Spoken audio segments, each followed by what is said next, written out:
비틀즈 이후에 가장 성공한 영국 제품. 이런 평가를 받고 있는 브랜드를 혹시 들어보셨습니까? 비틀즈야말로 거의 영원불멸한 지위를 획득한 대중문화 상품이죠. 그 비틀즈의 가장 성공한 영국 제품, 바로 청소기로 유명한 다이슨을 두고 하는 말입니다. 이 다이슨은 1970년 영국 왕립예술대학을 졸업한 디자이너입니다. 사이클론 방식의 먼지 봉투 없는 청소기를 개발한, 발명한 혁신적 엔지니어입니다. 1993년에는 다이슨 회사를 설립해서 그 회사를 세계적 가전기업으로 일군 기업가입니다.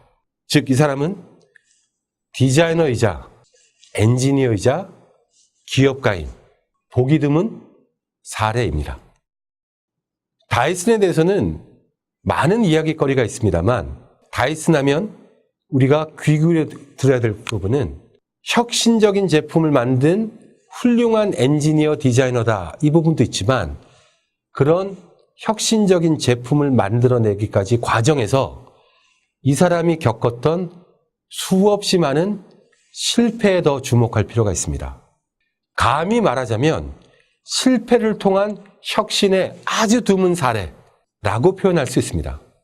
다이슨이 먼지 봉투 없는 청소기를 만들 때 몇 번이나 실패했는지 혹시 아십니까? 5년 동안 5,126번을 실패했습니다. 그리고 나서 5,127번째에 성공한 겁니다. 그러니 이 제임스 다이슨이 계속해서 실패하라는 얘기는 단지 성공한 사람이 그 사람을 따르는 사람들에게 던지는 사변적인 말장난이 결코 아닙니다. 자기 인생으로 증명한 얘기입니다. 숱한 실패 끝에 성공을 이룬 이 다이슨의 지론은 성공은 99%의 실패로 이루어진다는 겁니다. 그래서 자기가 실패를 통해 성공했기에 직원들도 많이 실패해보라고 독려하는 데서 위대한 경영인의 자질이 엿보입니다. 직원들이 실수하면 일을 오히려 빨리 배운다라고 생각하고 실패를 장려합니다. 물론 그 실패라는 게 형편없는 아무런 의미 없는 실패가 아니죠. 혁신의 지속성이 담보되는 실패라면 언제라도 장려하는 겁니다. 왜냐하면 다이슨은 자기 자신의 성공 비결이 사람들이 매일 쓰면서 그렇게 당연하기 때문에 더 이상 개선할 여지가 없다고 생각했던 제품을 끈질기게 관찰하고 개선하는 데 있다고 생각했기 때문입니다. 그래서 다이슨이 위해서는 굉장히 재밌어요. 입사 첫날 직원들은 청소기 분해하는 게 일이에요. 왜냐하면 디자이너로 입사했든 회계로 입사했든 기본적으로 이 양반은 엔지니어 마인드를 유지하고 있어요. 모든 직원이 엔지니어는 아니지만 모든 직원들은 엔지니어적인 사고방식을 가지고 있어야 되고, 그래야 일반 소비자가 그냥 지나치는 문제들을 잘 보고 관찰하고 추측하고 해결할 수 있다라고 확신하기 때문입니다. 그래서 나온 히트 상품이 뭡니까? 날개 없는 선풍기죠. 날개 없는 선풍기. 날개 없는 선풍기를 만들려고 했던 게 아니에요. 헤어드라이기. 그걸 멋있게 만들려고 막 엔지니어들이 막 연구하고 막 했던 거예요. 그러다 보니까 드라이에서 이 배출된 공기가 주변의 공기 흐름을 끌어들여서 막 증폭시키더라는 거예요. 이런 현상을 보고 연구팀은 드라이기 연구를 중단하고 이걸 어떻게 활용할지를 막 고민하다가 마침내 나온 게 커다란 드라이어 입구처럼 만들어 놓은 날개 없는 선풍기를 탄생시킨 겁니다. 이렇게 디자이너로서 또 엔지니어로서 그리고 경영자로서 혁신적인 제품을 만들어내고 성공 가도를 달려온 그는 의외로 고집도 셉니다. 어찌 보면 마케팅이나 커뮤니케이션을 전문적으로 하는 사람 입장에선 좀 기분 나쁜 얘기도 합니다. 마케팅 필요 없어, 브랜드 필요 없어, 이런 얘기까지 하는 사람이에요. 기업 경영자, 금융 투자자들이 한계가 있다는 걸 알게 됐습니다. 아이디어, 기술, 엔지니어링 이런 것에 대한 중요도를 낮춰보고 금융공학, 투자, 마케팅, 브랜드만을 너무 높게 본다라고 이 사람은 생각한 겁니다. 스스로 그런 얘기를 했습니다. 디자이너신데 뭐 엔지니어나 마케팅에 대해서 뭐 아는 게 있으세요? 라는 말을 본인은 많이 들었다는 거예요. 그래서 이렇게 주장합니다.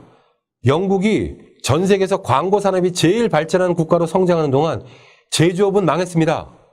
이렇게 쉽게 돈을 버는데 누가 새로운 제품을 개발하고 누가 엔지니어가 되겠습니까? 라고 얘기하는 사람입니다.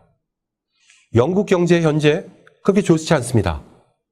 금융산업, 서비스 산업이 영국 경제를 견인하고 있지 않습니까? 디자이너, 엔지니어로서의 고집이 굉장히 강한 사람입니다. 그래서 장기 전략을 세우되 이런 제조업 기반, 기술 기반, 엔지니어 기반의 전략을 세우고 있습니다. 값싼 제품을 대량으로 생산하고 광고하고 마케팅하는 식의 기업을 하지 않겠다는 겁니다. 장기적인 성장 동력을 엔지니어링에서, 기술에서 확보하고 그런 탄탄한 제조업을 지향함으로써 장기적으로 성장하겠다는 전략을 수립하고 있는 것입니다. 나는 브랜드를 믿지 않는다. 사람들은 우리 제품 사는 거지 우리 회사 사는 거 아니야. 제품이 다 좋으면 고백은 사. 이런 얘기를 했다니까요. 그런데 브랜드나 마케팅을 믿지 않는 사람이 아니라 브랜드와 마케팅의 본질을 가장 체화시킨 사람이라고 저는 생각합니다. 우리는 가성비라고 하면 가격 대비 품질이 괜찮다. 그래서 마치 좀 가격이 낮은 제품을 생각하는데요. 가성비를 뜻하는 value for money의 적극적인 의미는 뭐냐면요. 지불하는 가격만큼 그 지불 금액을 충족하는 혜택이나 만족을 제대로 주는 게 다 value for money인 겁니다. 그래서 소비자는 제품을 사는 게 아니라 가치를 산다는 표현도 있습니다. 자, 다이슨의 얘기를 다시 한번 떠올려 보죠. 저는 잘 작동되는 기계를 만드는 사람입니다. 아름답게 포장된 제품은 사람이 아닙니다. 좀 더 좋은 성능을 가진 가전제품 기계를 만들고 싶습니다. 라고 얘기했어요. 그는 다이슨의 제품을 프로덕트를 하지 않고 머신이라고 부릅니다. 그래서 마케팅은 눈속임이고 그러니까 브랜딩도 필요 없다까지 말했습니다. 무슨 얘기입니까? 이 엔지니어로서의 다이슨의 자긍심에 저는 존경을 표합니다. 그런데 이 다이슨이 얘기한 모든 것, 제대로 움직이는 기계, 마케팅으로 포장하지 않는 절대적인 가치와 작동하는 능력을 갖추는 이 기계를 만든다는 것 자체가 뭡니까? 밸류 퍼 머니를 가르치는 핵심적인 얘기고 브랜딩과 마케팅의 본질을 뜻하는 겁니다. 이분은 브랜딩과 마케팅을 필요 없다고 얘기함으로써 어찌 보면 브랜딩과 마케팅의 본질을 가장 중요한 기업경으로 삼고 있다는 것을 넌지시 우리에게 알리고 싶어 하는 것이라고 저는 그렇게 봤습니다.